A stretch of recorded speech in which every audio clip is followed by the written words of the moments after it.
আমার চ্যানেলে তোমাদের সকলকে স্বাগত। আজ আমরা ক্লাস 5-এর রায় মার্টিন প্রশ্নবিচিত্রা থেকে পরিবেশের তৃতীয় পর্যায়ক্রমিক মূল্যায়নের তৃতীয়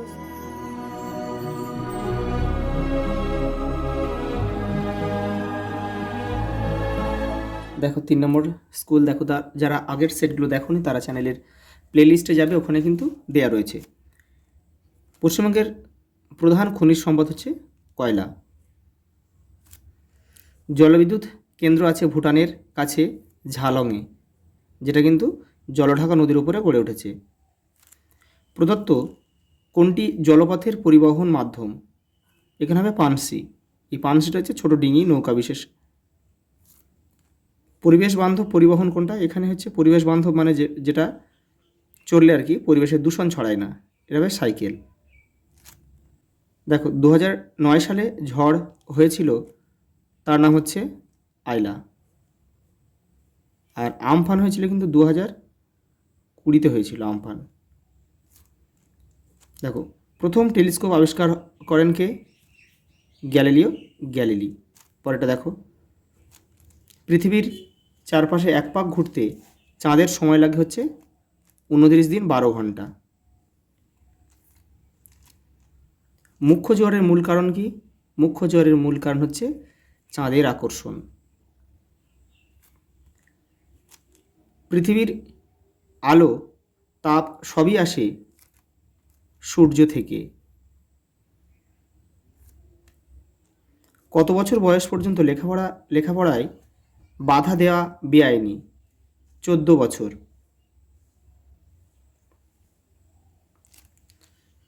বিশ্ব বয়স্ক দিবস কবে পালিত হয়? অক্টোবর মাসের 1 তারিখ। অপশান ক আমাদের সঠিক উত্তর। দেখো পরেরটা, FPO ছাপ থাকে হচ্ছে জেলির শিশিতে। দেখো এইটা একটু দেখে না, ঘিতে থাকে, ঘি শিশির গায়ে থাকে আগ মার্কা। আর প্রেশার কুকারে থাকে কিন্তু ISI। দেখো 2-এর দাগে, সত্য হলে দন্ত স আর মিথ্যা হলে মি লিখতে হবে। ঠিক যেমন নির্দেশ দেবে তেমন লিখতে হবে। কিন্তু তোমরা যদি এখানে সত্য লেখো তাহলে কিন্তু কেটে দিতে পারে। তাহলে দেখো প্রথম প্রশ্ন আমাদের কি দিয়েছে? পেট্রোলিয়াম জীবাশ্ম জ্বালানি, তাহলে সত্য, আমরা দন্ত স লিখব। জলবিদ্যুৎ অপ্রচলিত শক্তি, এটা মিথ্যা, কারণ কি জলবিদ্যুৎ একটা প্রচলিত শক্তি। জলবিদ্যুৎ কিন্তু প্রচলিত। ব্র্যাকেটে লিখে দিলাম এটা। বড় গির্জাকে কি বলা হয়? ক্যাথিড্রাল বলা হয়। সত্য। হরপা বান সাধারণত পাহাড়ি অঞ্চলে হয় না, পাহাড়ি অঞ্চলেই হয়, তাহলে এটা কিন্তু মিথ্যা। পরে দেখো এরপরে রয়েছে দুটো রয়েছে, পৃথিবী এবং চাঁদ, পৃথিবী এবং সূর্যের মাঝে চাঁদ থাকলে সূর্যগ্রহণ হয়, এটা সত্য। গৌণ জোয়ারের 12 ঘন্টা 26 মিনিট পরে মুখ্য জোয়ার হয়, সত্য।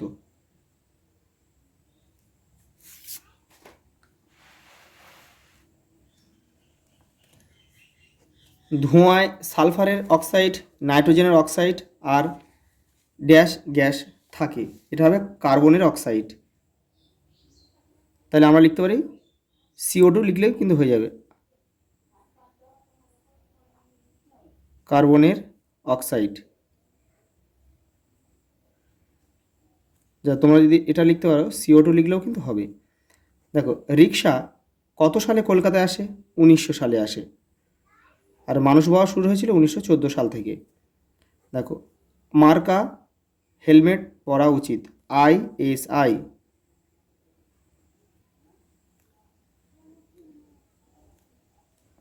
পরে দেখো এবারে রয়েছে, দেখো শব্দ থেকে কাগজের ইংরেজি নাম পেপার শব্দটাই এসেছে, এটা হবে কি? প্যাপিরাস।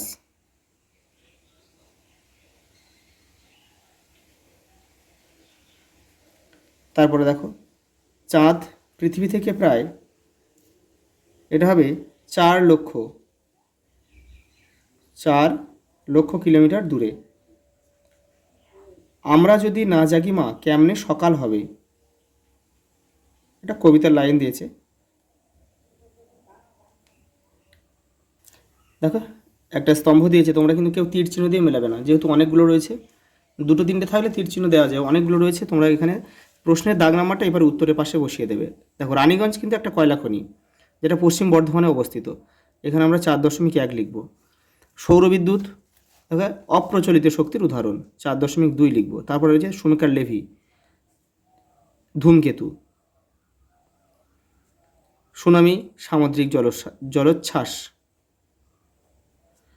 পালকি, পালকি বয় আছে 4 জন লোক, সামনে 2 জন পিছনে 2 জন। এখানে 4.5 লিখব।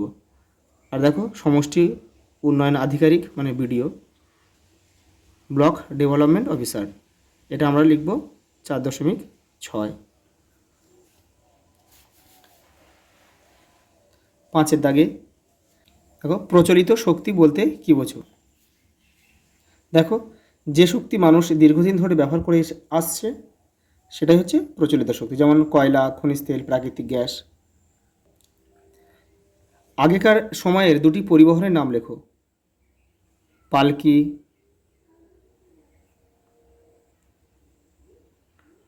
গরুর গাড়ি, নৌকা। পৃথিবীর নিজ অক্ষের চারপাশে এক পাক ঘুরতে কত সময় লাগে? 24 ঘন্টা। দেখো পরের প্রশ্ন, ভারতে প্রথম যাত্রীবাহী ট্রেন কবে চালু হয়? 1853 সালের 16 এপ্রিল। গৌণ জ্বরের মূল কারণ কি? গৌণ জ্বরের মূল কারণ হচ্ছে পৃথিবীর ঘূর্ণন।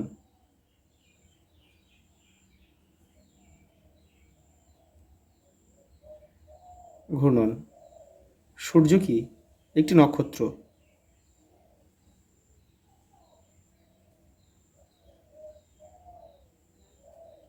জলের অপচয় বন্ধ করার একটি কারণ লেখো। কারণ হচ্ছে ভবিষ্যতে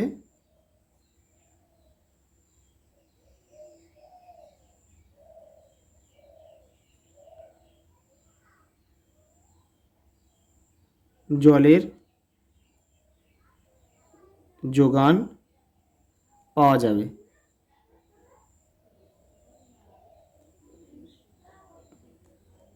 এটা তোমরা এভাবে লিখতে পারো যে জলের অপচয় বন্ধ না করলে, এটা লিখবে তোমরা, জলের অপচয় বন্ধ না করলে তাহলে এটা বেশি ভালো হবে, ভবিষ্যতে জলের যোগান পাওয়া যাবে না, এটা লিখবে, এটাই ভালো হবে। পশ্চিমবঙ্গের কয়লা খনি আছে এমন 4টি জেলার নাম লেখো। পশ্চিম বর্ধমান,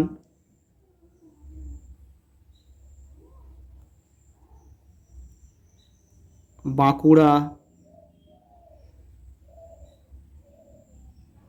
বীরভূম, পুরুলিয়া,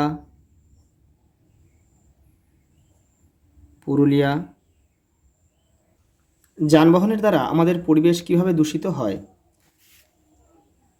এই যে দেখো, যানবাহন থেকে নির্গত ধোঁয়ার carbon monoxide, SO2, NO2, sulphur dioxide, nitrogen dioxide থাকে।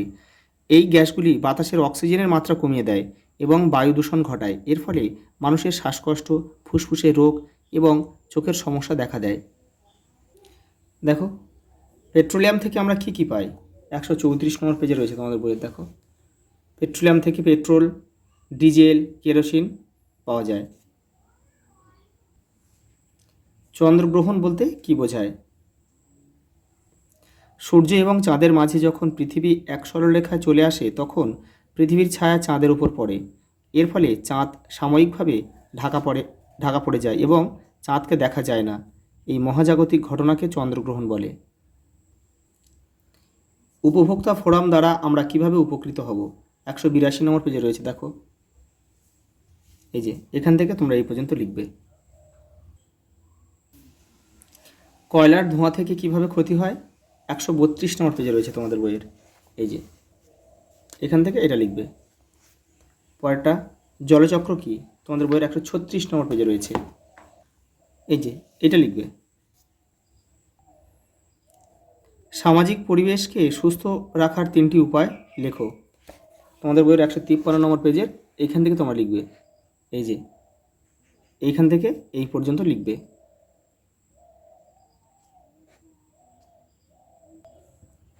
দেখো, প্রথম কাগজ প্রথম কোন দেশে তৈরি হয়? চীন দেশে। তালপাতায় লেখা বইগুলিকে কি বলা হতো? পুঁথি। মুখ্য জোয়ার কাকে বলে? পৃথিবীর আবর্তনের সময় পৃথিবীর যে অংশ চাঁদের ঠিক সামনে আসে সেখানে চাঁদের আকর্ষণ বল সবচেয়ে বেশি হয়, ফলে সেই অংশের জল ফুলে ওঠে। চাঁদের সরাসরি আকর্ষণে ঘটা এই জোয়ারকে মুখ্য জোয়ার বলে। পরের প্রশ্নটা দেখো, সঙ্গে যেটা লাস্ট প্রশ্ন রয়েছে, শিশুদের 3টি অধিকার লেখো। তোমাদের বইয়ের 176 নম্বর পেজে রয়েছে, এই যে এখান থেকে তোমরা 3টে রয়েছে, এখান থেকে 4টে তোমরা লিখবে। আচ্ছা, এই পর্যন্ত দেখা হবে পরের ভিডিওতে।